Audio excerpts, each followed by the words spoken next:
오늘 함께 보신 하나님의 말씀 신약성경 마가복음 4장 35절에서 41절에 있는 말씀 봉독해 드립니다.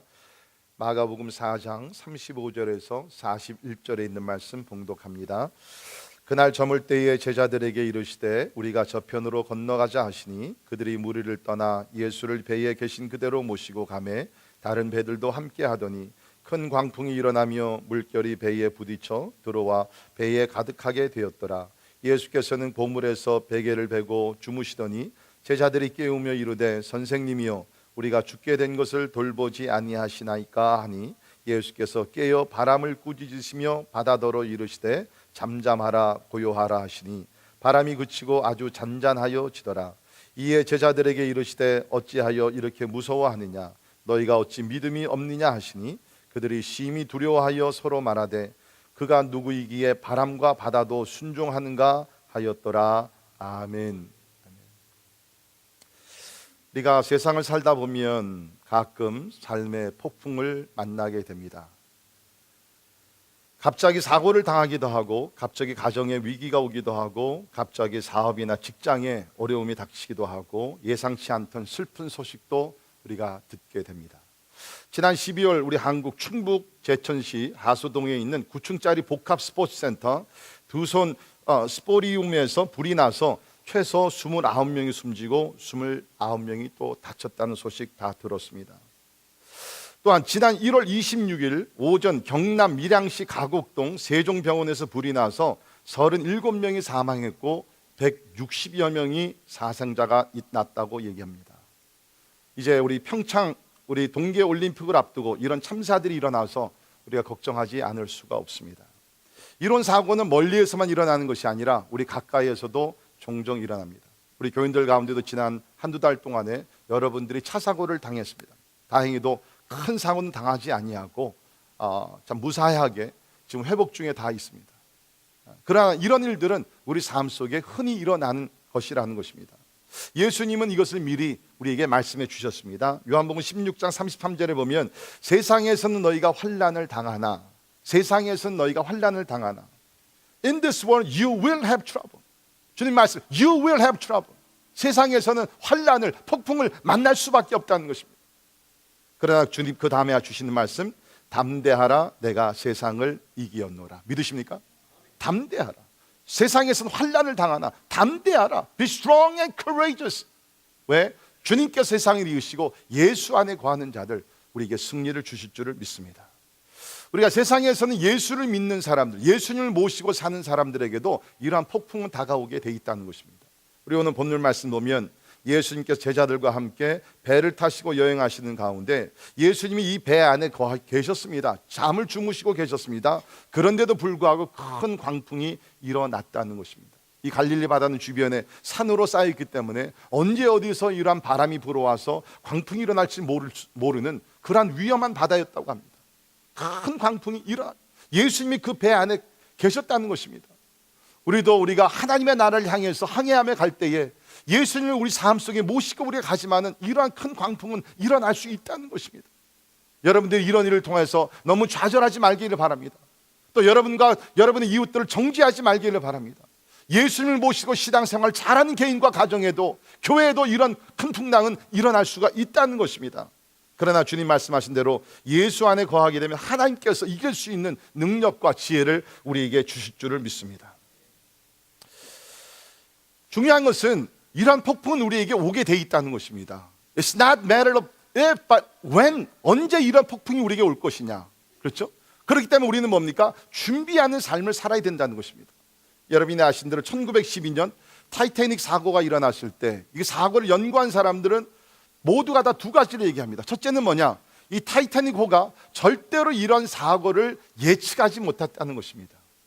이런 사고는 이런 큰 배는 일어나지 않을 것이다. 이런 사고를, 이런 풍랑을 예측하지 못했기 때문에 이런 일이 일어났을 때에 해결책을 준비해 놓지 않았다는 것입니다. 그래서 결국에는 뭡니까? 1,500명 이상 되는 많은 귀한 생명을 잃었다는 것입니다. 사랑하는 성도 여러분, 우리의 삶도 비슷합니다. 타이타닉 같이 이러한 풍랑이 우리 삶 속에 일어날 수 있어요. 일어납니다. 그렇기 때문에 우리는 준비하며 살아야 된다는 것입니다. 이런 폭풍이 들어닥칠 때 준비된 사람들 견고하게 설 수 있습니다. 준비되지 아니하면 허물어집니다. 저는 오늘 이 말씀을 통해서 삶의 폭풍을 준비하는 방법에 대해서 우리 몇 가지 나누도록 하겠습니다. 첫째, 참된 믿음이 필요합니다. You need genuine faith. 참된 믿음이 필요하다는 것입니다. 자, 큰 광풍이 일어났을 때 예수님은 고물에서 베개를 베시고 주무시고 계셨다고 그랬습니다.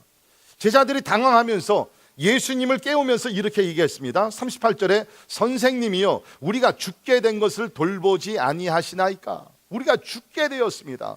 진짜 죽을 상황이었습니다. 그렇죠? 근데 예수님은 주무시고 계셨어요.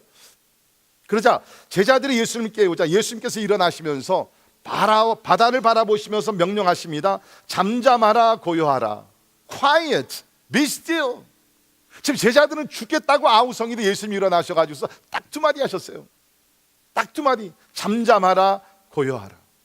그랬더니 순식간에 그렇게 막 굉장히 큰 광풍이 불어났는데 여기 보니까는 그 바람이 그치고 아주 잔잔하여지더라. 할렐루야. 혹시 여러분의 삶 속에 지금 큰 광풍이 불어닥쳤습니까? 주님을 바라보십시오. 주님께 기도하십시오. 주님을 붙드십시오. 주님께서 그 자리에 오셔서 두 마디 잠잠하라. 하나님께서 말씀하고 나가실 때 그 진짜 너무나 감당하기 어려운 시험들과 그 고통들이 순식간에 사라지며 하나님께서 우리에게 평강을 주실 줄을 믿습니다. 이것이 폭풍을 다스리시는 주님의 능력이라는 것입니다. 자, 그런데 제자들은 뭡니까? 믿음이 없었어요. 그래서 오늘 이 말씀을 보시면 40절에 너희가 어찌 믿음이 없느냐 하시니. 어찌 믿음이 없느냐. 근데 여러분 우리는 여기서 잠깐 생각을 해야 됩니다. 아니 제자들이 예수님을 따라다녔습니다. 하나님의 아들인 것을 믿었습니다. 그런데 예수님 믿음이 왜 없느냐 지적하셨다는 것입니다. 아마 우리가 제자들을 생각할 때에 그야말로 예수님은 하나님의 아들이고 거룩하신 분이고 우리의 어떤 교리적으로 믿었을지 모릅니다. 그러나 그들에게는 이러한 폭풍이 불어닥쳤을 때 그것을 감당하며 극복하며 나갈 수 있는 그 참된 믿음이 없었다는 것입니다. 여러분 그 참된 믿음이라는 것은 어떤 믿음입니까? 우리가 두 가지를 생각할 수 있습니다. 첫째는 개인적인 믿음이라는 것입니다. 개인적인 믿음. 다른 사람의 믿음이 아니라 나의 믿음이 있어야 된다는. 부모님이 아무리 믿음이 좋고 내 배우자가 아무리 믿음이 좋고 참으로 옆에 있는 성도의 믿음이 아무리 좋다 할지라도 나의 믿음이 강하지 않냐면 나의 믿음이 폭풍을 이길 수 있는 그런 개인적인 믿음이 없다 그러면 어떤 면에서는 아무 도움이 되지 않는다는 것입니다. 각자 개인의 믿음, 내가 주님을 향해서 그 주님 그리스도이시여 살아계신 하나님뿐만 아니라 하나님은 나의 피난처가 되십니다. 하나님은 나의 요새가 되십니다. 하나님은 큰 광풍을 다스리는 하나님이십니다 하는 개인적인 믿음이 있어야 된다는 것입니다. 그런데 안타깝게도 오늘 특별히 교인들을 보게 되면 이러한 맹목적인 믿음을 가지고 건성으로 다니시는 분들이 생각보다는 많이 있다는 것입니다. 남자분이 있었습니다. 하루는 이제 직장에서 동료들과 함께 이제 같이 식사를 하게 됐는데 이 동료들이 이분이 교회를 다니는 걸 알고 이렇게 질문했다 그럽니다. 자네 우리가 알기로 교회를 다닌다 그랬는데 자네는 무엇을 믿는가? 갑자기 그런 질문을 받으니까 당황을 하는 거예요. 그래가지고 이분이 대답할 거가 없어가지고 가만히 생각해 보니까 이렇게 대답하면 좋겠다. 나는 제 아내가 믿는 것을 믿습니다. 그렇게 얘기를 했다는 거예요. I believe my wife believes. 그때 동료들이 더 호기심. 그러면 자네 아내는 뭐를 믿는가? 또 말문이 막힌 거예요. 그러니까 참 대답하기를 네, 제 아내는 그 교회가 믿는 것을 믿습니다. 이게 무엇을 얘기합니까? 개인적인 믿음이 없다는 거예요. 오늘 이 자리에 와서 예배를 드리는 여러분, 혹시 누가 와서 당신은 무엇을 믿습니까? 누구를 믿습니까? 소개를 해달라고 설명을 해달라고 그러면 자신 있게 내가 믿는 분은 바로 이 예수 그리스도입니다. 길이요 진리요 생명이요 이 하늘과 땅에 권세를 가지신 분이요 예수 이름 외에는 구원자가 없는 그 예수를 믿습니다. 담대히 전할 수 있기를 주의 이름으로 축원합니다. 개인적인 믿음이 우리 가운데 필요하다는 것입니다. 우리 다윗을 보게 되면 참 많은 고통을 시련을 경험했던 사람 중에 한 사람입니다. 하나님의 택함을 받아서 이제 이스라엘의 두 번째 왕이 된다는 기름 부음을 받았지만 그 왕자리에 올라가기까지 얼마나 힘들고 어려운 일들이 많았습니까? 특별히 자기 자신은 그 시대의 왕이었던 사울 왕을 위해서 목숨을 바치며 나가 전쟁에 가서 싸우며 골리앗 장군을 이겼던 것을 압니다. 그러나 그것이 화가 돼서 결국에는 사울 왕이 시기질투하는 가운데 다윗을 죽이려고 했습니다. 그때 상황이 참 힘들었습니다. 우리 시편 56편을 보게 되면 이렇게 기록됐습니다. 하나님이여 내게 은혜를 베푸소서. 사람이 나를 삼키려고 종일 치며 압제하나이다. 내 원수가 종일 나를 삼키려 하며 나를 교만하게 치는 자들이 많사오니. 그러면서 사방에 그를 괴롭히고 죽이려는 사람들이 많이 있다. 사울왕뿐만 아니라 사울왕이 풀어놓은 그 많은 원수들이 주변에서 있었다는 것입니다. 그들이 내 생명을 엿봤던 것 같이 또 모여 숨어 내 발자취를 지켜오나이다. 가는 곳곳마다 숨어서 저 다윗을 죽이려고 하는 사람들이 곳곳에 많이 숨어 있었다는 것입니다. 그러나 이 위기 속에서 다윗은 개인적인 믿음으로 극복하며 승리하며 나갈 수 있었다는 것입니다. 우리 시편 56편 9절에 있는 말씀 보면 내가 아뢰던 날에 내 원수들이 물러가리니 이것으로 하나님이 내 편이심을 내가 아니이다. 내가 하나님을 의지하여 그의 말씀을 찬송하며 여호와를 의지하여 그의 말씀을 찬송하리이다. 내가 하나님을 의지하였은즉 두려워하지 아니하리니 사람이 내게 어찌하리까. 개인적인 고백입니다. 내가 아뢰는 날, 내가 하나님 앞에 기도한 날 하나님께서 원수들을 물러가게 하십니다. 하나님은 내가 하나님을 의지하며 하나님의 말씀을 내가 찬송하며 나갑니다. 내가 하나님을 의지하였은즉 두려워하지 아니하겠습니다. 개인적인 신앙 고백이었다는 것입니다. 이런 신앙이 있을 때에 우리는 어떤 환난과 어떤 풍랑이 일어난다 할지라도 감당할 수 있다. 그러나 오늘날 사람들은 어떻게 삽니까? 자기 자신이 모든 것을 다 해결해야 된다는 그러한 어떤 잘못된 생각, 압박감 가운데 살고 있다. 이것은 내가 해결해, 이게 짐은 내가 져야지. 그러면서 그야말로 감당할 수 없는 그러한 짐들이 그야말로 몰려오고 나를 누르고 할 때에 하나님을 바라봐야 되는데 자기의 생각과 자기의 의지와 자기의 노력으로서 해결하려고 하다 보면 언젠가는 한계 리미테이션, 한계에 부딪혀서 쓰러질 때가 있지 않습니까? 이런 상황 속에 극한 상황까지 나가게 되면은 결국에는 자기의 생명까지 끊는 것이 오늘날의 사회입니다. 특별히 우리 한국 사람들 참으로 견디다 못해 쓰러질 때 하나님을 바라봐야 되는데 모든 것을 포기하면서 생명을 너무 쉽게 끊는 우리나라 아닙니다. 연예인들 가운데, 정치인들 가운데, 이제는 믿는 사람들 가운데서도 삶이 너무 힘들어지게 되면 그 소중한 생명을 함부로 끊어버리는 그러한 시대에 우리가 살고 있다는. 몇 주 전에 타주에 계신 분인데 연락이 와서 이렇게 이 얘기 저 얘기 하다가 참 자기가 무거운 마음을 아무에게도 얘기하지 않았는데 한번 얘기하기를 원한다고 그러면서 그 무거운 그 짐을, 그 이야기를 함께 나눠주신 얘기를 들어보니까 얼마 전에 사랑하는 조카가 있는데 20대 초반이래요. 너무 착하고 참 귀한 사람인데 자기 그 친구, 중국 사람인데 그 친구가 거기도 20대 초반이겠죠. 그 여러 가지 일로 참 너무 삶이 힘들어서 견디다 못해 자살을 하는 거예요. 근데 이 친구가 그 소식에 너무 충격을 받아가지고서 이 날마다 이것이 감당이 안 돼. 내 사랑하는 친구가 저렇게 떠나가다니. 결국에는 그 감정적으로 그 충격적인 사건을 감당하지 못해서 본인도 생명을 끊었다는. 그 개인적인 믿음이 좀 있었다 그러면 다윗과 같이 사망의 음침한 골짜기를 다닌다 할지라도 하나님을 바라보는 그 개인적인 믿음이 있었다 그러면 그 귀한 생명들을 그렇게 끝내지 않았을 텐데. 사랑하는 성도 여러분, 어떠한 상황에 빠진다 할지라도 생명은 하나님의 주관에 있는 것이고 하나님께서 여러분의 환난과 그 어려움과 그 고통스러운 일도 감당할 수 있도록 도와주실 줄 믿습니다. 다윗은 개인적인 신앙이 있었어요. 그래서 우리가 시편 56편 9절에 있는 말씀 보면 같이 읽도록 합니다. 시작. 주께서 내 생명을 사망에서 건지셨습니다. 주께서 나로 하나님 앞 생명의 빛에 다니게 하시려고 실족하지 아니하게 하지 아니하셨나이까. 아멘. 여러분 기억하시기를 바랍니다. 하나님께서 여러분의 생명을 사망에 들어간다 할지라도 하나님께서 건져주신다는 거예요. 하나님을 신뢰하는 개인적인 믿음을 갖기를 주의 이름으로 축원합니다. 두 번째 우리에게 필요한 것은 살아있는 믿음. 살아있는 믿음. 이 참된 믿음이라는 것은 뭡니까? 개인적인 믿음이요, 그 다음에는 살아있는 living faith, 살아있는 믿음. 살아있는 믿음이라는 것은 매일매일 삶 속에서 믿음으로 살아가는 실제적인 믿음, practical faith를 얘기합니다. 여러분, 믿음은요 허공을 치는 무슨 그 신학적인 그런 것이 아니에요. 믿음은요 it's really practical. 진짜 여러분, 우리가 천국에 들어갈 수 있는 것이 믿음. 믿으십니까? 이거보다 실제적인 것이 어디 있어요, 여러분? 우리가 시험과 환난과 고통을 당할 때 믿음으로 극복할 수 있다 했잖아요. 이렇게 좋은 것이 어디 있어요? 세상에 있는 사람들, 종교인들은 자기의 노력으로, 자기의 헌신으로, 자기의 희생으로 모든 것을 이루려고 하지만 성경에 쓴 것이 아니라 의인은 오직 믿음으로 말미암아 살리라. 믿음으로 말미암아 구원받고 믿음으로 말미암아 폭풍이 온다 할지라도 극복하며 정복하며 나갈 수 있다는 것입니다. 살아있는 믿음이 우리 가운데 필요하다는 거예요. 여러분, 요셉을 보십시오. 그야말로 그 어린 나이에 형제들에게 시기 질투를 당해서 그 애굽으로 종으로 노예로 팔리게 됩니다. 그 자체도 얼마나 힘듭니까? 그러나 애굽에 내려가서 신실하게 믿음을 지키며 순교를 지키며 하다가 감옥에 들어가게 되고, 감옥에서 또한 왕의 신하들을 도와가지고서 꿈을 해석해 줍니다. 그러나 그 신하들이 요셉을 잊어버리는 가운데 2년 이상을 더 감옥에서 도합 13년 정도를 감옥 생활을, 잘못한 것이 없이 외국의 노예로 팔리고 감옥에서 10년을 넘게 있으면서 얼마나 힘들었겠어요. 진짜 죽을 지경이었을 것이에요.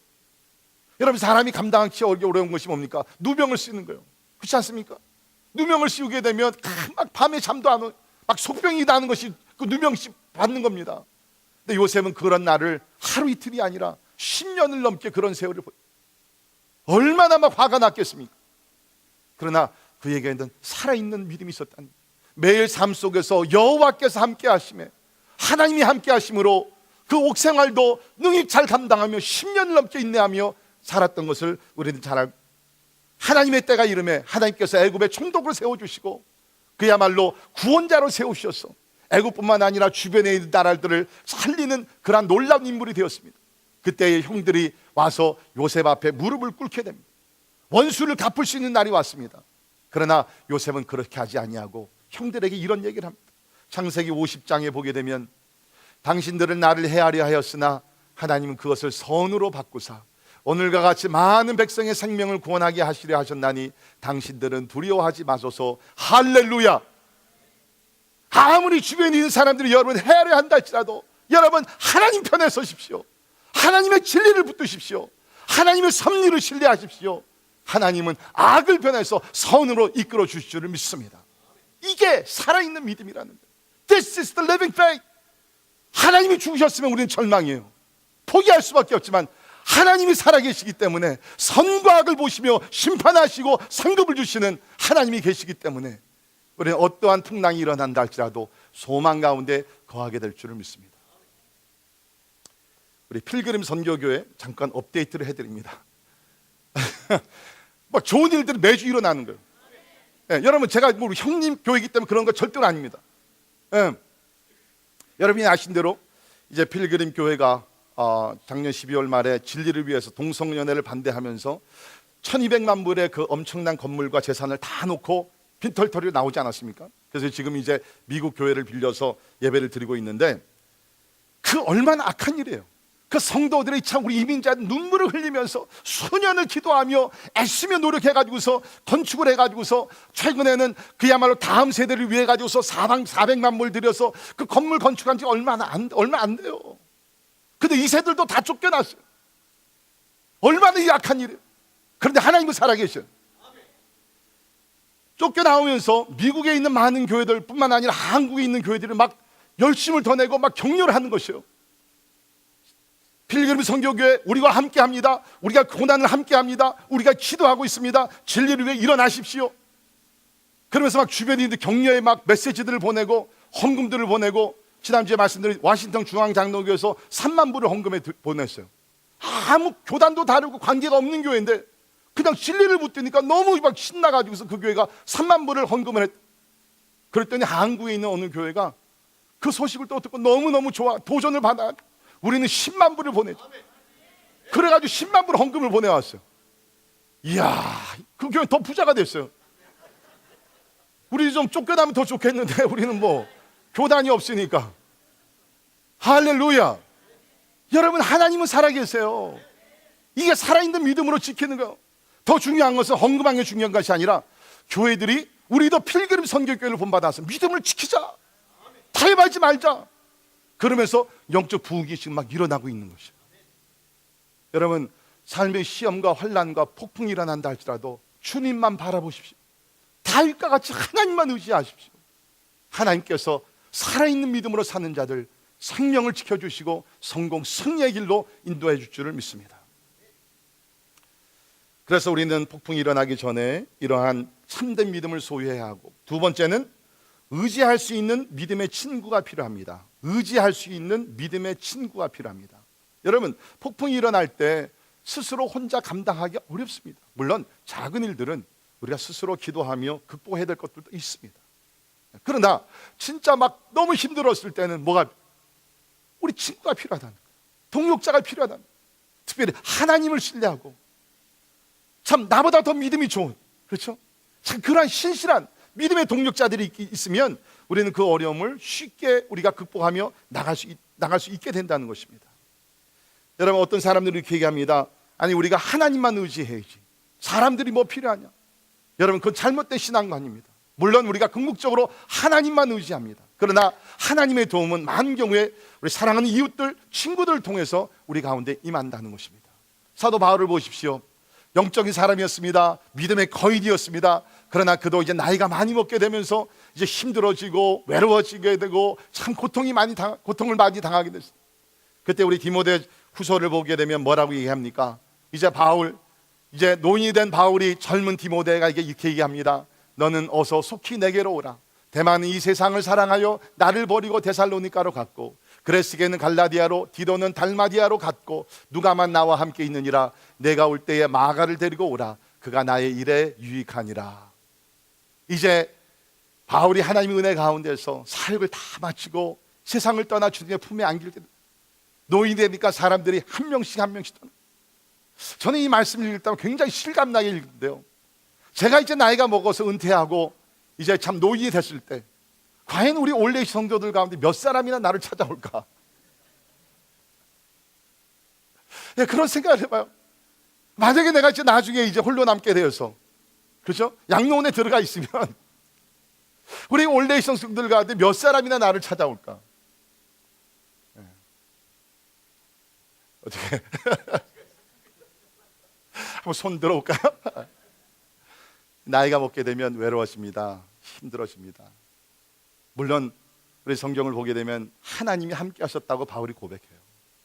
그러나 인간이기 때문에 영적인 아들이었던 디모데에게 겨울 되기 전에 좀 오면 좋겠다. Come before winter. 점점 더 추워지고 있어요. 그때 필요한 것 companionship, 친구예요, 동무예요. 사랑하는 성도 여러분, 우리도 인생의 겨울이 곧 다가오게 될 것입니다.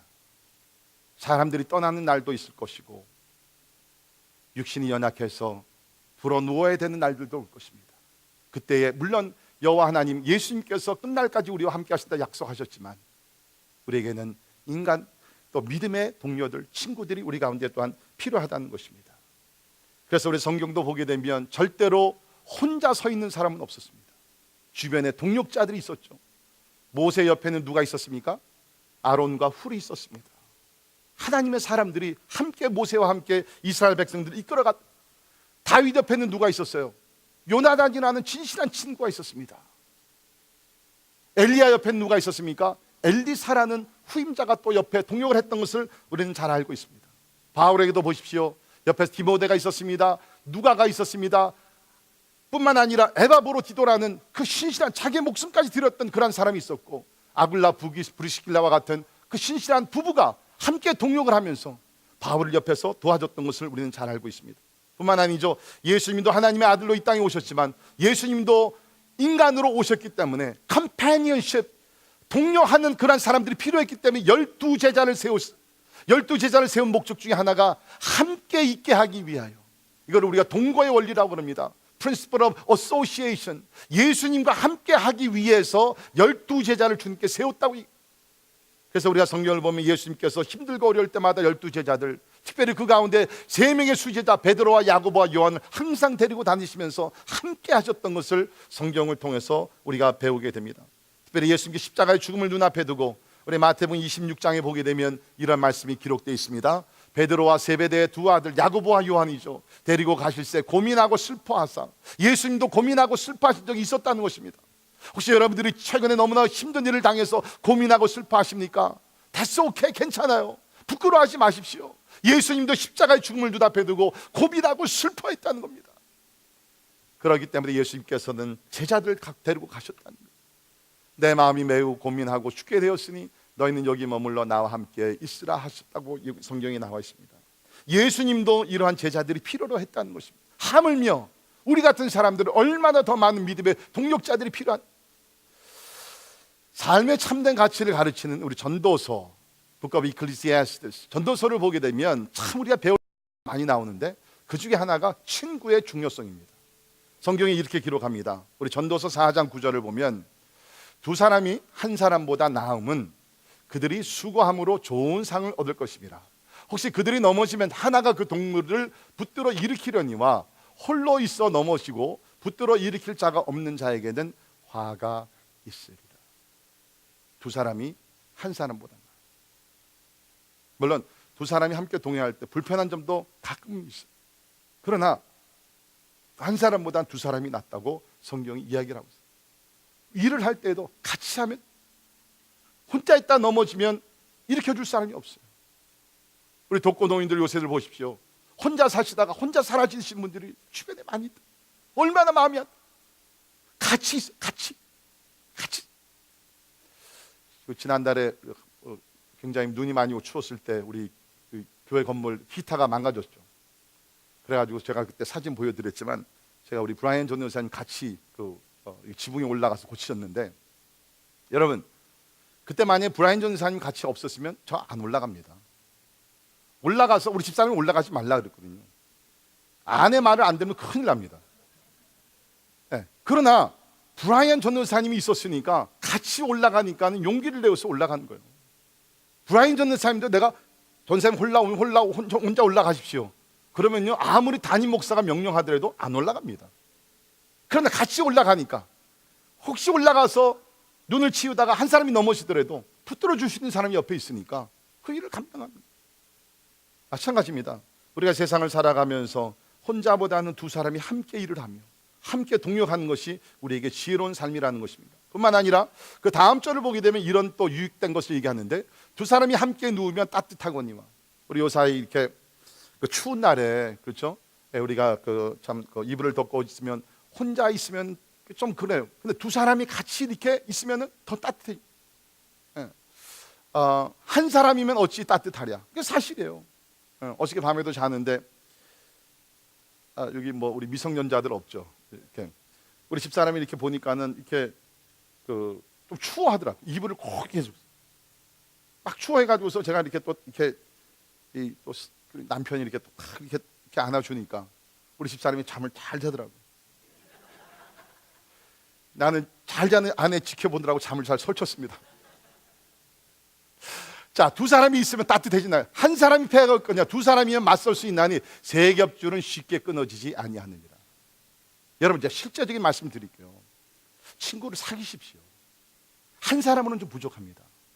적어도 minimum make two friends. 적어도 두 사람. 그래서 세 겹줄이 될 수 있도록. 기도할 때도 둘이서만 하지 마시고요. 적어도 세 사람 이상 모여서 기도하시고, 믿음의 동력자들 세 사람 정도는 만드세요. 그러면 여러분의 힘이 훨씬 가벼워지게 됩니다. 여러분, 근데 친구라는 것은 여러분 뭐 경험을 다 하셨지만 하룻밤 사이에 친구가 만들어지는 것은 아니죠. 시간이 걸리는 거예요. 친구를 사귀기 위해서는요, 먼저는 마음의 문을 좀 여셔야 됩니다. 어떤 사람들이 1년, 2년, 10년이 가더라도 마음의 문을 열지 않는 사람들이 있어요. 계속 남의 이야기만 듣는 사람들 있죠. 참 얄미운 사람들. 여러분, 이런 사람들은요 친구 못 사귀어요. 친구를 사귀기 위해서는 자기의 삶을, 자기의 연약함을, 자기의 기도 제목을 열으셔야 돼요. 그 다음에 뭡니까? 친구를 위해서 희생을 하셔야 됩니다. 여러분, 주변에 친구 없는 사람들을 보면요, 공통점이 뭐냐면 희생을 안 해요. 너무 이기주의예요. 시간을 희생하는 것은 너무너무 아까워요. 돈 쓰는 것을 너무나 아까워요. 죄송합니다. 짠순이 짠돌이는요 친구들이 없습니다. 동의하십니까? 근데요, 베푸는 사람들 주변에 친구들이 많아요. 베푸세요. 왜 그러냐? 인생에 멀지 않아서 이제 추운 겨울이 옵니다. 사람들이 떠나는 날이 옵니다. 그때 여러분 곁에서 끝까지 동거하며 함께 삶을 나눌 수 있는 믿음의 친구가 필요하다. 세 번째, 삶의 폭풍이 올 때 우리가 준비할 수 있는 것은 기도 생활입니다. 기도 생활. 예수님께서 제자를 데리고 겟세마네 동산에 가신 것은 주님과 함께 있게 하실 뿐만 아니라 이제 제자들에게 불어올 폭풍을 준비하기 위해서 기도하라고 데리고 가셨습니다. 기도하라고. 시험에 들지 않게 깨어 있어 기도하라. 주님은 아셨어요. 이제 십자가의 죽음이 예수님의 십자가의 죽음으로 끝나는 것이 아니라 그 후풍이 일어나게 되면서 이제 제자들에게도 비슷한 환란이 올 것을 주님은 아셨습니다. 그러니까 주님께서 미리 제자들에게 경고하시면서 너희들에게도 폭풍이 일어나게 너희들도 십자가를 지나리 그들 올진데 깨어 일어나서 기도하라. 깨어 일어나 기도하라. 그러나 우리가 아는 대로 예수님은 겟세마네 동산에 가서 기도하심으로 승리하셨어요. 그러나 제자들은 이 경고를 무시한 가운데 깨어 일어나 기도하지 못하고 잠을 자다가 결국엔 베드로 같은 사람 예수님을 3번씩이나 부인하게 되는 치명적인 사고를 당하게 됩니다. 마지막 때가 되었습니다. 깨어 일어나 기도해야 합니다. 기도하는 사람들은요, 어떤 풍랑이 닥친다 할지라도 승리하게 될 줄을 믿습니다. 여러분, 다니엘을 보십시오. 다니엘은 청년으로서 아주 똑똑하고 지혜가 있는 사람입니다. 그래가지고서 비록 바벨론의 포로로 끌려갔지만 거기서 택함을 받아가지고서 왕궁에서 왕을 섬기는 사람이 아닙니까?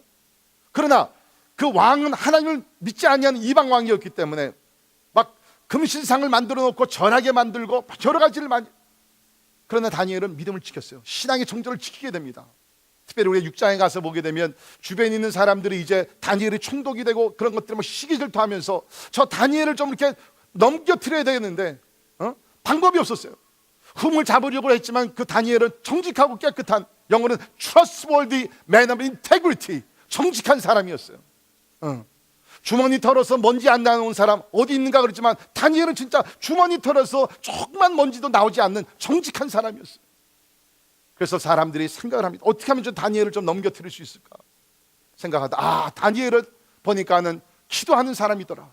그래가지고 왕에게 가서 얘기합니다. 왕이요, 이 세상에는 왕 외에는 다른 분이 없는 줄 압니다. 다음 30일 동안 왕 외에 다른 누구에게나 어떤 신에게나 기도하면 그 사람을 사자굴에 넣도록 합시다. 왕이 자기 외에도 다른 신에게 누구에게도 절하지 말라 그러니까 너무 좋아가 우쭐해가 그렇게 명령을 내립니다. 다니엘은 큰일 났어요. 여호와 하나님께 매일 기도하던 사람입니다. 어찌할꼬. 그러나 신앙을 굽히지 않고 탈바지 않냐고 계속해서 기도합니다. 성경이 이렇게 기록하죠. 다니엘 6장 10절에 같이 읽도록 합니다. 시작. 다니엘이 이 조서에 왕의 도장이 찍힌 것을 알고도 자기 집에 돌아가서는 윗방에 올라가 예루살렘으로 향한 창문을 열고 전에 하던 대로 하루 3번씩 무릎을 꿇고 기도하며 그의 하나님께 감사하였더라. 아멘. 왕 외에는 아무에게도 구하지 말라. 명령이 떨어졌지만 그는 왕보다는 그 위에 계신 하나님을 섬기던 사람이었기 때문에 윗방에 올라가 예루살렘, 바벨론이지만 예루살렘을 향해서 창문을 활짝 열어놓고 죽으면 죽으리라는 거예요. 문을 활짝 열어놓고 중요한 것은 전에 하던 대로, 영어에서는 just as he had done before, 갑자기 기도하지 않았다는 것입니다. 왕의 명령이 이 위기가 오기 전에도 다니엘은 하루에 3번씩 창문을 열어놓고 예루살렘을 향해 여호와 하나님께 기도했다는 것입니다. 계속 기도합니다. 밖에서 사람들이 봅니다. 어떻게 됩니까? 잡히게 됩니다. 사자굴 속에 던지게 됩니다. 그러나 하나님께 살아계시면서 사자들이 다니엘을 삼키지 못하도록 지켜주셨던 것을 우리는 알고 있습니다. 여러분, 환란이 오기 전에 just as he has done before, 그 전에 우리는 하나님 앞에 항상 기도하는 삶을 살 수 있기를 바랍니다. 이제 여러분과 저는 마지막 중에 마지막 때에 살고 있습니다. 이 세상은 편해지진 않습니다. 유토피아는 오지 않습니다. 환란의 때를 준비해야 합니다. 어떻게 준비해야 됩니까? 깨어 일어나 기도해야 합니다. 기도하면 환란이 온다 할지라도, 폭풍이 일어나고 풍랑이 오고 여러 가지 시련이 온다 할지라도 기도하는 사람 다니엘과 같이 흔들리지 않냐고 믿음의 지속성을 지키면서 반드시 승리하게 될 줄을 믿습니다. 폭풍은 일어나게 되어 있습니다. 이길 수 있는 준비하는 길은 참된 믿음을 가져야 되고 믿음의 동력자를 만들어야 되는 것이고, 그 다음엔 뭡니까? 기도하는 삶을 살 때 폭풍이 일어난다 할지라도 우리는 제자들과 같이 우리가 죽게 되었나이다 하지 않냐고 우리의 피난처, 우리의 큰 도움이 되시는 하나님을 의지하며 우리는 극복하며 승리하게 될 줄을 믿습니다. 기도하겠습니다. 고마우신 하나님 감사합니다. 우리가 살고 있는 세상은 하나님 참 시련과 고통과 도전과 어려운 문제들이 끝나질 않고, 아니 점점 더 심해져 가는 것을 우리는 경험하며 살고 있습니다. 마지막 때가 되었기 때문에 그 어느 시대보다 더 힘들고 어렵고 고난의 때가 온다고 주님 말씀을 하셨습니다. 하나님이 그런데도 오늘날 우리 그리스도인들 가운데도 하나님이여 참된 믿음을 소유하지 못하고 건성으로 왔다 갔다 하며 하나님 맹목적인 믿음을 가지고 있는 자들이 있습니까? 하나님이여 도와주시옵소서. 하나님 개인적인 살아있는 믿음을 가지고 날마다 믿음으로 승리할 수 있도록 도와주시옵소서. 하나님 믿음의 동력자들 친구들을 위해서 기도합니다. 하나님 이 험한 세상 홀로 살아갈 수가 없습니다.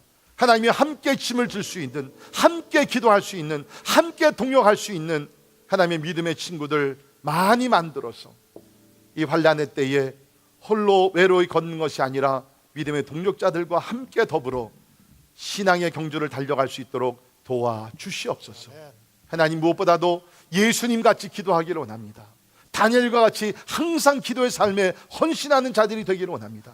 그래야 해서 어떤 풍랑이 일어난다 할지라도, 어떤 도전이 있고 사단이 우리를 공격한다 할지라도 기도의 삶이 우리를 지탱하기 때문에, 기도할 때 역사하신 하나님이 우리와 함께 하시기 때문에 어떤 풍랑이 인다 할지라도 두려워하지 말고 주 안에서 평강을 누리게 하여 주옵소서.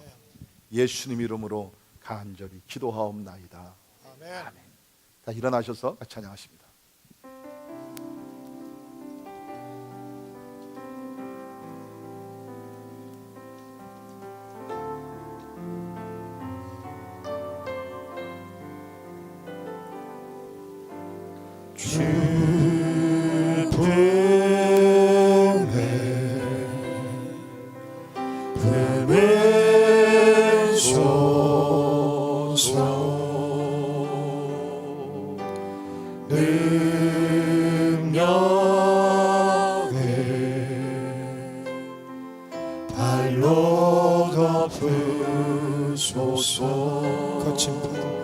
거친 파도 나 향해 와도 주와 함께 날아오르리. 온풍 가운데 나의 영혼 잠잠하게 주를 보리라. 주님 안에, 주님 안에 나 거하리, 나 거하리.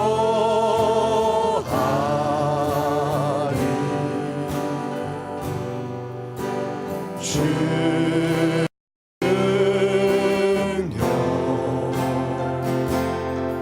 나 잠잠히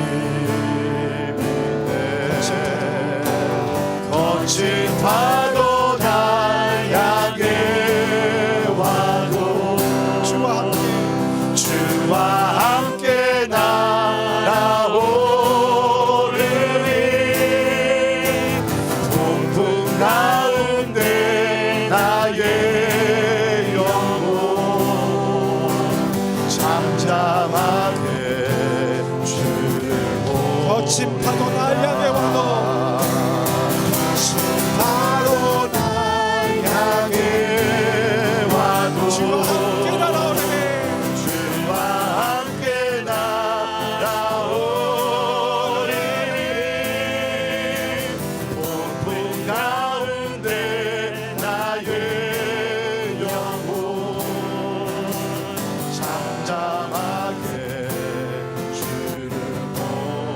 잠잠하게 주를 보리라.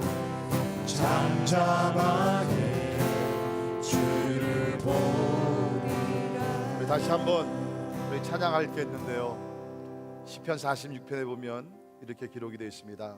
하나님은 우리의 피난처시요 힘이시니 환난 중에 만날 큰 도움이시라. 하나님이 우리의 피난처, 하나님이 환난 중에 만날 큰 도움이시라. 그러므로 땅이 변하든지 산이 흔들려 바다 가운데 빠지든지 바닷물이 솟아나고 뛰놀든지 폭풍을 얘기합니다. 큰 광풍이 일어난, 그것이 넘침으로 산이 흔들릴 정도 된다 할지라도 우리는 두려워하지 아니하리로다. 왜? 하나님이 우리 피난처, 하나님이 우리의 힘이 되시고 환난 날에 큰 도움이 되시기 때문에. 그러면서 이 시편에 보게 되면 만군의 여호와께서 우리와 함께 하시니 야곱의 하나님은 우리의 피난처이시니라. 그렇습니다. 하나님이 우리의 피난처, 하나님이 우리 요새가 되십니다. 너희는 가만히 있어 내가 하나님 됨을 알지어다. 내가 문나라 중에서 높임을 받으리라. 내가 세계 중에서 높임을 받으리라. 만군의 여호와께서 우리와 함께 하시니 야곱의 하나님은 우리의 피난처시로다. 아멘. 다시 한번 찬양하실 때, 하나님, 내가 이런 풍랑을 맞이했습니다. 큰 광풍이 다가오고 있습니다. 피할 길이 없습니다. 하나님만 바라보고 하나님께 달려갑니다. 하나님을 의지합니다. 주여, 나를 품어주시고 나를 지켜주시고 나를 위로하시고 잔잔한 곳으로 인도해 주옵소서. 기도하신 마음으로 다시 한번 우리 개인적으로 우리 찬양을 주님 앞에 올려드리기를 바랍니다. 주 품에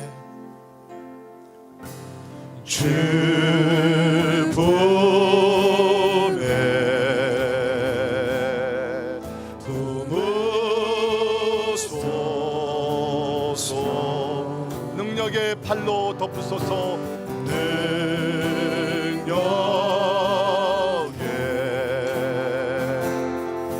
팔로 덮은. 다시 한번 찬양할까요? 주 품에 품으소서. 하나님, 주 품에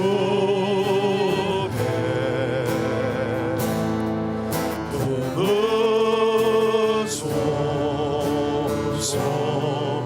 능력의 팔로 품으소서. 능력의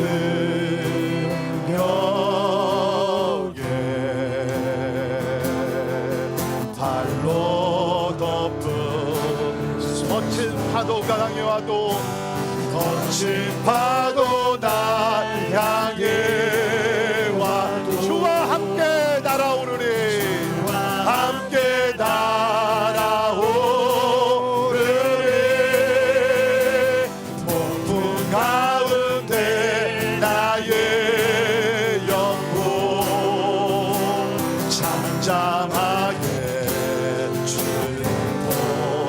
거친 파도 날 향해 와도, 거친 파도 날 향해 와도 주와 함께 날아오르리. 함께 날아오르리. 폭풍 가운데 나의 영혼 잠잠하게 주를 보. 우리 손 들고 찬양합니다. 거친 파도, 파도 날 향해 와도 주와 함께 날아오르리. 폭풍 가운데 나의 영혼 잠잠하게 주를 보. 우리 같이 기도하겠습니다. 주님을 향해서 우리 주 앞에 나갑시다. 우리의 요새 되시고 피난처가 되시는 우리 힘이 되시는 하나님 앞에 나아가, 주여 나를 도와주시옵소서. 주님 은혜를 주옵소서. 능력으로 함께하여 주시옵소서. 우리 통성으로 같이 기도하겠습니다. 기도합니다.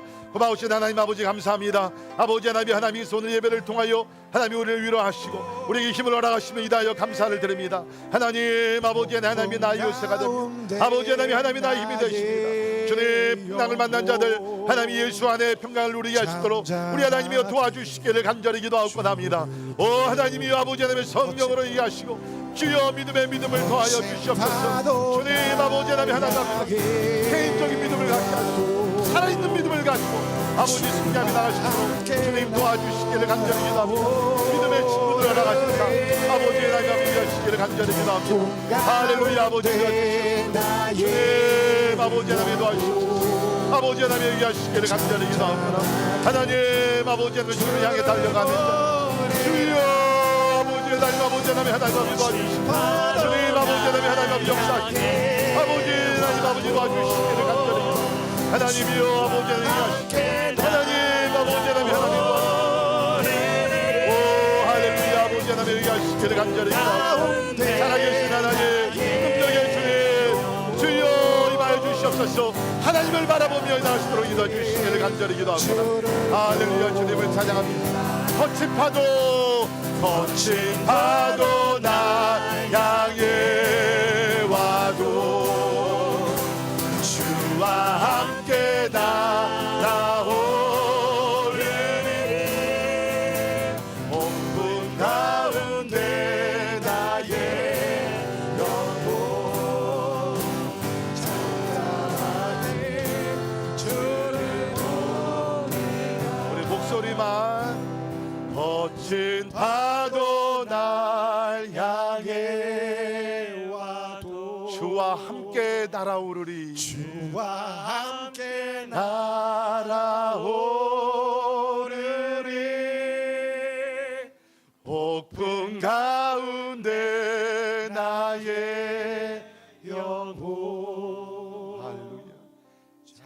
잠잠하게 주를 잠잠하게 주를 보리라. 잠잠하게 주를 보리라. 그렇습니다. 하나님, 제자들이 예수님을 모시고 배를 타고 항해했지만 그들도 폭풍을 만났었습니다.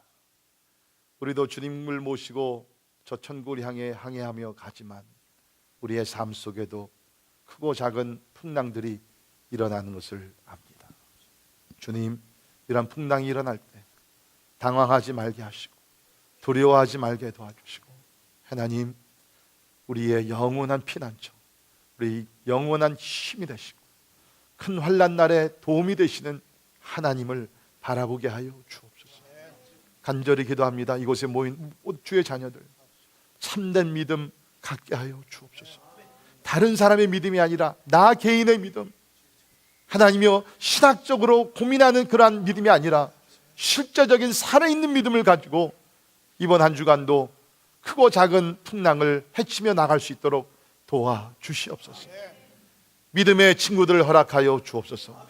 먼저 내가 그런 친구가 되게 하여 주시사 인생의 겨울이 온다 할지라도 외롭지 않게 하시고 하나님이 함께 하시고 믿음의 친구들이 함께 하심에 극복하며 나갈 수 있도록 도와주시옵소서. 예수님과 같이 기도하는 삶을 살기를 원합니다. 다니엘과 같이 꾸준히 지속적으로 기도하는 삶을 살기를 원합니다. 그래야 해서 환난의 날이 온다 할지라도 기도로 승리하는 예수님의 제자들이 다 되게 하여 주옵소서. 지금은 항상 우리와 함께 하시며 풍랑 속에서도 극복하며 이기고 나갈 수 있도록 도와주시는 우리 주 예수 그리스도의 은혜와 하나님의 영원하신 사랑과 성령님의 감화 감동 역사 충만케 하심이 폭풍을 다스리시는 주님을 믿고 신뢰하며 믿음의 동지들과 함께 하나님이 함께 기도하며 승리의 삶을 살기를 원하는 우리 사랑하는 모든 성도들 머리 위에 지금부터 영원까지 함께 하시기를 주님의 이름으로 간절히 축원하옵나이다. 아멘.